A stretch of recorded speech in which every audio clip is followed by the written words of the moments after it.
Alright, so before I get into all of this, I'm gonna say this now. I'm probably gonna do more Division stuff in the future, mostly like this year, next year. There'll be new DLC coming out, there's new seasons and stuff, Survivors. It's mostly what I'm gonna focus on is Survivors. Anyway, aside from that, I've been playing Tarkov a lot because my PC is fucking dying. So it's very hard for me to play the game at the moment. Um, and I really wish I could, but it's just circumstance. Anyway, actually getting into things, I want to talk about the Division 2 10-year anniversary celebration. I'm very disappointed with this anniversary event. I think I'm going to start off with like the most obvious thing that's kind of got my goat a little bit, and it's the bundle stuff, right? Now I'm not against microtransactions of cosmetic um, stuff in games. I don't really have an issue with this. I'm very much the kind of person that will always advocate for cosmetic stuff over being able to directly buy things that will give you like a direct advantage. Just as long as the game usually has some form of free to play or rather play to earn cosmetic incentive. And that's where I think this kind of event went wrong. So obviously, as you can see, the iconic bundle, which is the Agent Ryan outfit from Division 1. This does exist in the game, as you can see here when I go through my clothing items. I have to find it. It does sort of exist, but this is like an altered version of it. This was here since the start of the game. This was a reward from Division 1 if you did the shield commendations. But yeah, the Division's iconic bundle is more detailed and more accurate to the actual original design. Though one thing I do find funny is that in the preview image here, the vest seems to be like a tan color, whereas it's black. But yeah, so I don't really like that this is a bundle item and not like from the season pass or the event pass. It's an event pass. This definitely feels like it would have been more sensible as like an event pass thing or from the anniversary caches, which have cosmetics. And I'll get into those in a moment because I have a few. I want to complain about them. On top of this, there has been some leaks of other cosmetic stuff, whether they're bundles or not. I'm not entirely sure, but one of them is the LMB Rifleman outfit from Division 1, which was also a premium bundle outfit, so you had to pay real money to get it.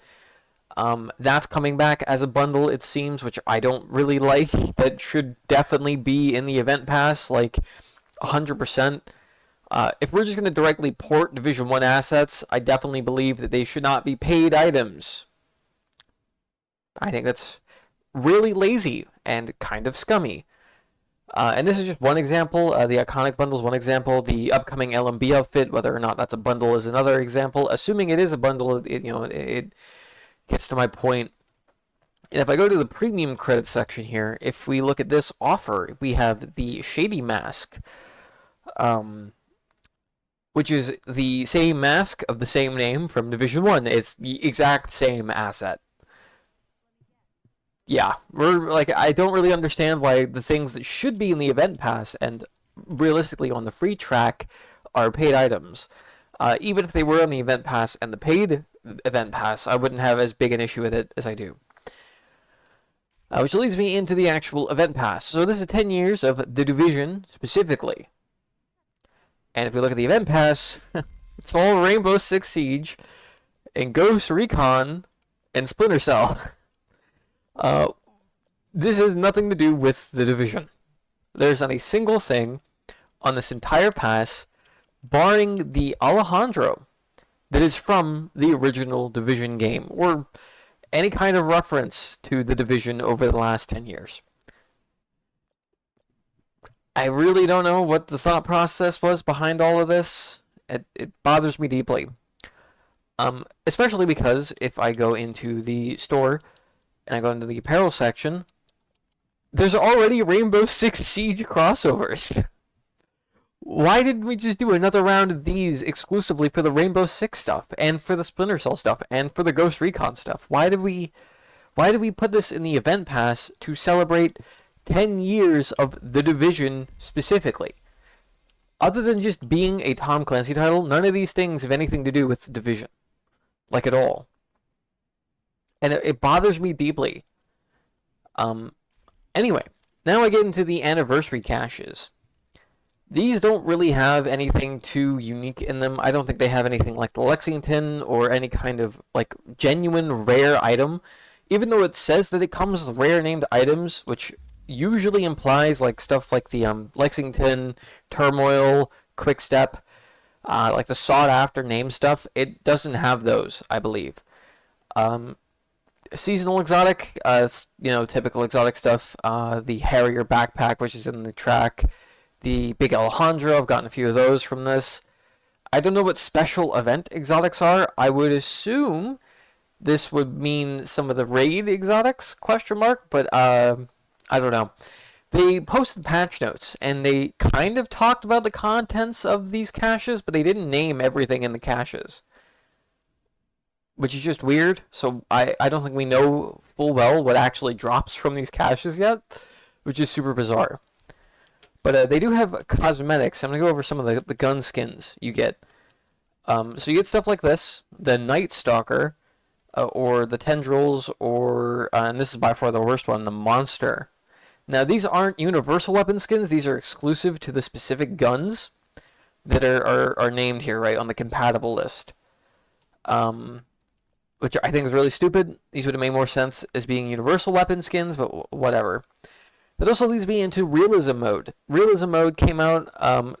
It's okay. I had fun with it. It has its own issues. I'm pretty sure they kind of just lied about it a little bit. They said like, oh, damage is based on weapon caliber, but that's not true. Because I was running around with a 7.62 gun that was doing less damage than a 5.56 gun. Also, on top of this, it takes way too long to kill things still. Like, plenty of enemies that are not armored were taking like 6 body shots to kill. Which is really funny when you realize if you just aim for the head, it one-shots everything. And running the UC-15 Mod 2, I was literally like 3 and 4 tapping, like the big armored motherfuckers. Like the big Riker shield dudes. So I don't know what the hell is going on with the balancing in that mode. But beating it gets you 2 weapon skins. The Arid Forest camo for the Police M4, which is this, and the Concrete camo for the KSG, which is this. Again, they're not universal, which I think is the biggest letdown. These should have been universal weapon skins, for sure. For realism mode reward, for me it took like 3.5 hours. That's including the fact that I took a break to eat. I took multiple smoke breaks. I also went to the bathroom a bunch. So probably would have taken me a little faster had I not taken all that time to just do stuff that wasn't strictly playing the mode. But I don't know, the reward felt underwhelming. I feel like since this is a limited time thing for the anniversary for the time being, because they're clearly testing this out to see if people want it to stay, I feel like a Hunter mask would have made more sense. Like, they had no problem importing the Shady mask, so why not just bring back like the Stygian or Sting masks from Division 1? Like, that would have been a great incentive. That would have gotten far more people to play the mode, grind it out, get the mode done, and that would have had more people giving legitimate feedback. Beyond just the balancing feels weird, there's not really a whole lot of feedback to give. It was a fun mode. I mean, if there was more cosmetic incentive to it, I'd play it again, or I'd be willing to grind it far more often. But like this was not worth 3 hours of my time. Especially because, like, I have the Lexington and the Stack Broker. I'm never going to use any other gun in this game until those weapons are nerfed or completely just changed. So I don't know. It's really silly, in my opinion. But overall, for like an anniversary event, this sucks so far. And this leads me into the last thing, which is some of the cosmetics from the anniversary cache. I have to find it. So I have to take my mask off real quick. One of the items I got was this Sierra hat, which I thought was going to be like a hat from the actual like Sierra thing, like the stuff you see all around the place. It would just have like the Sierra logo, but it's just a Division hat. It's just a backwards hat with the 10-year anniversary like logo. I'm not really sure why it's named the Sierra hat because it has nothing to do with the in-game like organization named Sierra. On top of this, there was also the Boo shirt. I kind of like this. You know, it's black and orange. It's got the Division Eagle. The sleeves have the Extremis Malice and Extremis Remediа catchphrase on them. Like, you know, these are pretty cool. It's pretty basic. It's not like super flashy. You know, I feel like there should have been a bit more to it than just like this. um, but this is basically like the theme of all the cosmetics is just like orange and black basic reskins of stuff like this hoodie. There's a reskin of this hoodie. One of the things you get for logging on again is a reskin of the hoodies. It's just a black hoodie with the teddy bear on it and a little 10-year logo. I don't know. This is not a great 10-year anniversary celebration. It really feels like they hyped this up and dropped the ball pretty significantly.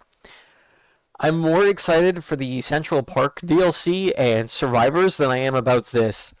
And I feel like this should have been a bigger deal, you know, and it should have been more focused on, gee, I don't know, The Division and not Rainbow Six Siege or fucking Splinter Cell or Ghost Recon, which is really confusing because Ghost Recon has been a dead franchise for like 15 years.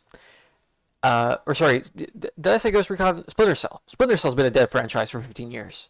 Ghost Recon, not exactly a dead franchise, but it hasn't really had anything going on since Breakpoint's release. There was Frontlines, which got canned, alongside a Splinter Cell game, and there is apparently another Ghost Recon in development at the moment, and that's it.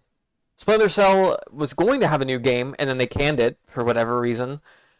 So it's just been a dead franchise for like 15 years. I legitimately don't know why they included it in this.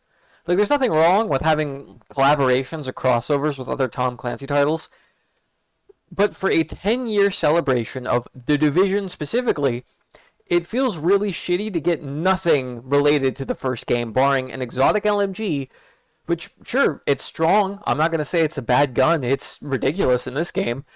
But it's not really a fan favorite weapon. It's not iconic either. Like, when I think of The Division, I think of like the LVOAC or the Vector. I don't think of the big Alejandro, like, at all. I really don't understand what the point is of this event if it had nothing to do with The Division. It just feels really silly.